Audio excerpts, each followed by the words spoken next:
नमस्कार, मैं राजेश कुमार इंसाफ न्यूज में स्वागत करता हूं। आज मैं आपको बात करने वाला दिल्ली में जंतर मंतर पे महिला पहलवानों का धरना जारी है। आप जानते हैं कि बृजभूषण सिंह जो बीजेपी के नेता है और WFI के अध्यक्ष है, यानी कि रेसलिंग फेडरेशन ऑफ इंडिया के अध्यक्ष है, उनके ऊपर यौन उत्पीड़न का आरोप है। महिला पहलवानों ने उनके ऊपर यौन शोषण का आरोप लगाया है और पुलिस भी FIR दर्ज नहीं कर रही थी, तो सुप्रीम कोर्ट के आदेश पर FIR दर्ज कर ली गई और मजिस्ट्रेट के सामने उनका बयान भी हो चुका है। लेकिन अरेस्टिंग गिरफ्तारी अभी तक नहीं हुई है। बृजभूषण की गिरफ्तारी अभी तक क्यों नहीं हुई? महिला पहलवान अपना इंसाफ मांग रहे हैं। इंसाफ मांग रहे एक महीना से पिछले 23 अप्रैल से लगातार दिल्ली में जंतर मंतर पे अपना धरना प्रदर्शन कर रहे हैं और इंसाफ की मांग कर रहे हैं। लेकिन उनको क्या इंसाफ मिलेगा? मिलेगा तो कब मिलेगा और कैसे मिलेगा? बृजभूषण के ऊपर आरोप है, लेकिन बृजभूषण के ऊपर केस भी मुकदमे भी दर्ज हो चुके हैं, लेकिन पुलिस अरेस्ट क्यों नहीं कर रही है? क्या सत्ता का खेल है? क्या कोई सत्ता का दबाव है? एजेंसिया का क्या सत्ता का दुरुपयोग किया जा रहा है? आप जानते हैं कि बृजभूषण सिंह बीजेपी के नेता है और WFI के अध्यक्ष है और उन्होंने एक बयान में कहा भी था कि अगर नरेंद्र मोदी, अमित शाह और JP नड्डा बोले तो हम अपने पद से इस्तीफा दे दें। लेकिन न नरेंद्र मोदी, नहीं अमित शाह, नहीं JP नड्डा ने कुछ बयान दिया इस विषय पे। तो क्या लगता है आपको कि हमारे देश में इंसाफ उन पहलवानों को मिल पाएगा या नहीं मिल पाएगा? क्या सच में बृजभूषण सिंह दोषी है या बृजभूषण सिंह दोषी नहीं है? अगर देखा जाए तो पुलिस क्यों नहीं काम कर रही है? पुलिस काम क्यों नहीं कर रही है? पुलिस उनको अरेस्ट क्यों नहीं कर रही है? पुलिस जांच कर रही है, कब से जांच कर?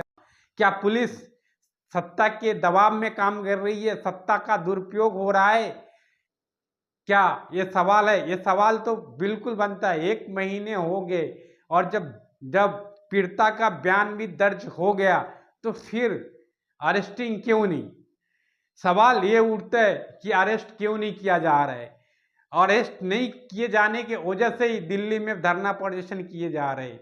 और अभी तो कल 23 मई को ये इंडिया गेट पे कैंडल मार्च निकालने का निर्णय लिया है। पहलवानों ने कैंडल मार्च निकालने का निर्णय लिया है।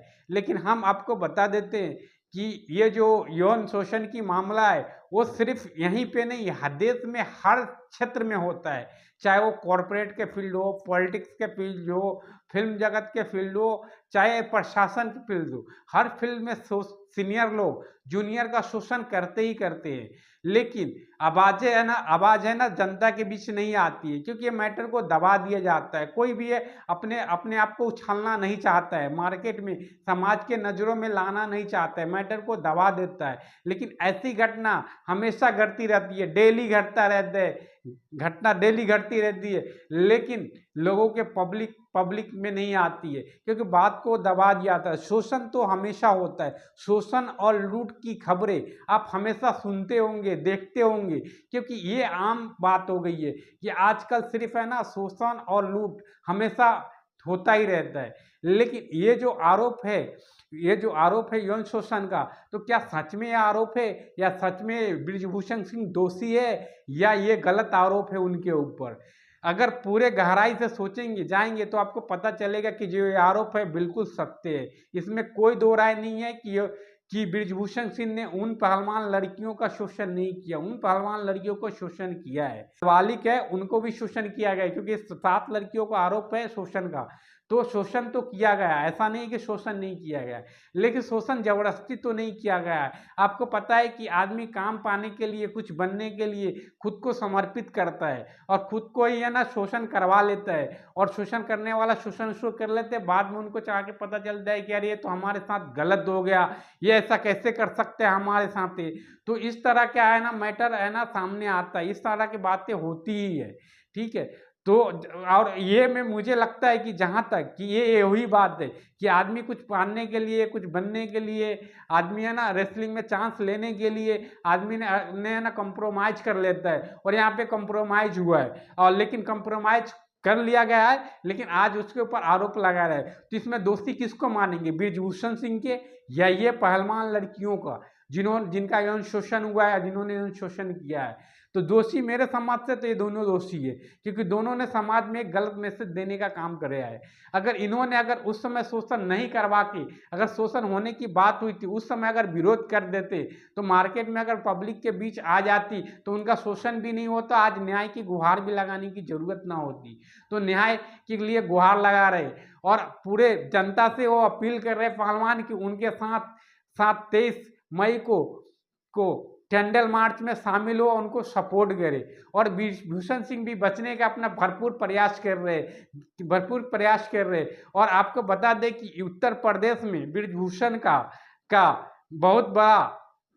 बहुत ही बड़ा उनका नाम है। उनके वजह से वोट बैंक बहुत ही बीजेपी को अच्छा खासा मिलता है। इसके लिए बीजेपी भी कोई रिस्क लेना नहीं चाहता, और इसके लिए बीजेपी भी खामोश है और उनके ऊपर कुछ बोला नहीं जा रहा है। तो क्या लगता है आपको कि उनको इंसाफ मिलेगा? और इंसाफ मिलेगा तो आरोपी को क्या सजाएं मिलेगा? आखिर आरोपी है तो क्या ब्रिजभूषण सिंह आरोपी है या उनमें पहलवान भी दोषी है? ये जानने के लिए आप है ना हमेशा अपने दिमाग का इस्तेमाल करिए, तो आपको पता चलेगा। आपने कुछ दिन पहले सुना होगा कि फिल्म इंडस्ट्री में जो तारक मेहता का उल्टा चश्मा आता है, उनमें जो मिस्त्री मिस सोदी का जो किरदार निभा रहे, उनका भी है ना उसके प्रोड्यूसर आशीष मोदी ने उनका शोषण किया था। तो ये खबरों थी। तो ऐसे खबरें अपना हमेशा सुनते रहेंगे।